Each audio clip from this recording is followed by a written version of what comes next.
देखो, जो हम कर्माबाई जी का चरित्र सुनते हैं, गाते हैं, उसमें विधि की पूर्णता के नियम संयम की बात थोड़ी है, उसमें भाव की पूर्णता की बात है। ये भगवान के द्वारा ही नाम रचा हुआ है उनके लिए।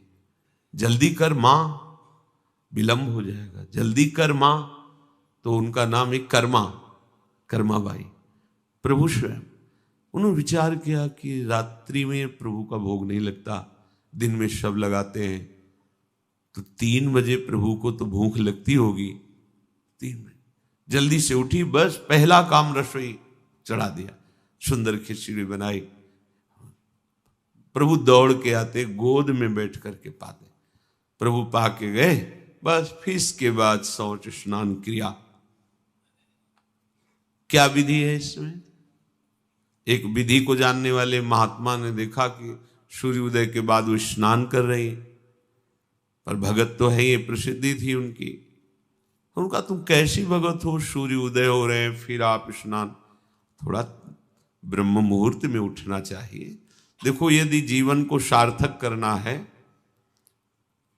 तो जिसके शैया में लेटे हुए सूर्य भगवान का उदय हो जाता है, उसकी आयु, बुद्धि, श्री, तेज, बहुत सी बातें नष्ट हो जाती हैं।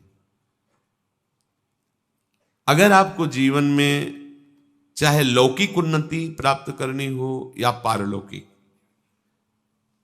प्रातःकालीन कम से कम सूर्य उदय होने के 2 घड़ी पहले, 24 दूनी 48 मिनट, अभी सूर्य उदय होने में 48 मिनट हैं, आपने सैया छोड़ दिया, इसके आगे नहीं।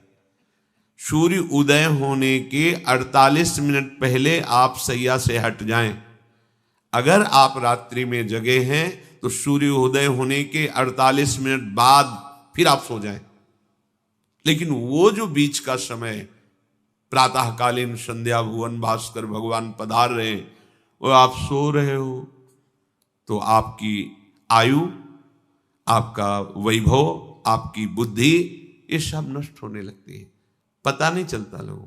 देखो, कहां तेजवान चेहरे दिखाई दे रहे हैं, खूब तो सब खा पी रहे हो, खाने पीने क्या तेज एक अलग होता है, भागवतिक तेज अलग होता है। ब्रह्म मुहूर्त में उठे, प्रभु का स्मरण किया, जो 2-4 नाम ही सही, अपने बड़े बुजुर्गों को, गुरुजनों को भावना से प्रणाम किया, और पहली बात शरीर स्वस्थ रखने के लिए गर्म जल किया, हल्का, आधा लीटर से 1 लीटर तक जल पिया, भगवत भाव अर्पित करके वज्रासन में बैठकर। आप लोग दिनचर्या को नहीं करते हैं तो आप ब्रह्मचर्य को पचा नहीं सकते। ध्यान रखना, ब्रह्मचर्य कोई छोटी मोटी शक्ति नहीं है, उसको पचाने के लिए आपकी दिनचर्या दिव्य होनी चाहिए। फिर इसके बाद आप 5 मिनट 10 मिनट टहलिए, फिर सो जाइए। फिर जो शौचाचार की पवित्रता बताई गई उसके अनुसार आप स्नान आदि करके, पवित्र वस्त्र धारण करके, जैसे कोई महान व्यक्ति आ रहा है तो हम उसके आदर के लिए खड़े हो जाते हैं, ऐसे भुवन भास्कर पधार रहे, हाथ जोड़कर प्रणाम किया, अर्घदान किया, गुरु मंत्र जपा आदि आदि। अब पड़े हो आप कि हम तो 2-3 बजे तक जगे हैं, ऐसा अगर आप भजन में जगे हैं तो भी सूर्य उदय के समय आप उठ जाइए। आपके गुरु आवे तो क्या आप सोते रहेंगे क्या? तो ये जगत गुरु हैं भुवन भास्कर, परम ज्ञान स्वरूप हैं, गायत्री छंद रूपी घोड़े हैं इनके रथ के, स्वयं भगवान अरुण देव सारथी हैं, और भगवान पीछे वर्णन किए, मैं ही सूर्य रूप से जगत को प्रकाशित करता हूं और ताप के द्वारा जल को सोख कर मैं ही वर्षा कराता हूं। भगवान का आदर करना। जो सूर्योदय तक सोते हैं उनकी बुद्धि में भागवतिक बातें, अध्यात्म बातें आ जाए, मेरी समझ में नहीं आता। अगर आप थोड़ा भी शरीर स्वस्थ रखना चाहते हैं तो जैसे नियम से भजन वैसे व्यायाम आवश्यक है। सबसे प्रार्थना है, ये दवाइयों के बल पर जीना बंद करो।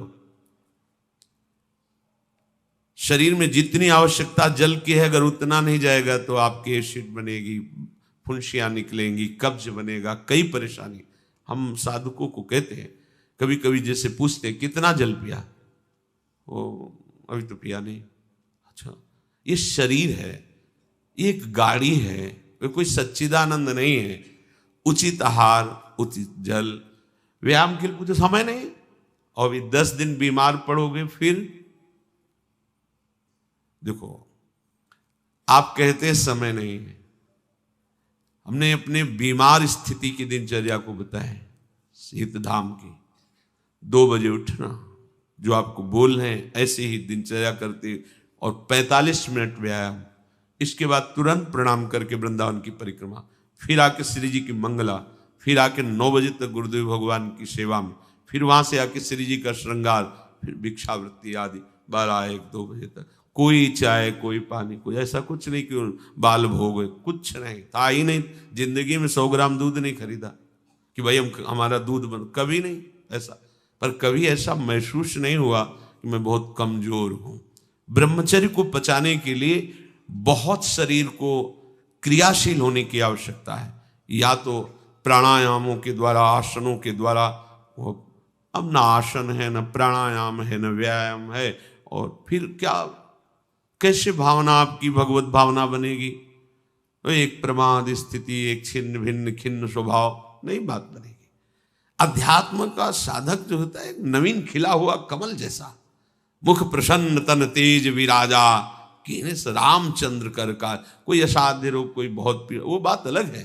नहीं तो ऐसा वो जैसे कमल खिला होता है ऐसे खिला रहता है। क्यों? हर समय चिंतन सही, आचरण सही, सब कुछ सही। जो भगवत भावना विहीन जीवन है वो मुर्दा जीवन है। जिन हरि भगति हृदय नहीं आनी, जीवित सब समानते प्राणी। वो जान नहीं रहे, मुर्दे जैसा जीवन है। क्या जीवन का महत्व? वही गंदे भोगों को भोगना, उसी का चिंतन करना, और भोग भोगने वाले शरीर को स्वस्थ रखने के लिए विषय सामग्री इकट्ठी करना, इसके बाद मर जाना। बोलो इसके अलावा और क्या है? ये बनाया, वो बनाया, वो बनाया, जरा सा हिला, पूरा का प्रांत नष्ट हो गया। क्या है इसमें? शाश्वत क्या है? हमें तसल्ली होती है कि हमने एक मकान बना लिया, तसल्ली होती, 4 लड़के हो गए और काल का तमाचा लगा, पूरा का पूरा सब। क्या तसल्ली? हृदय को तसल्ली तब दो जब नाम चल रहा है, राधा राधा।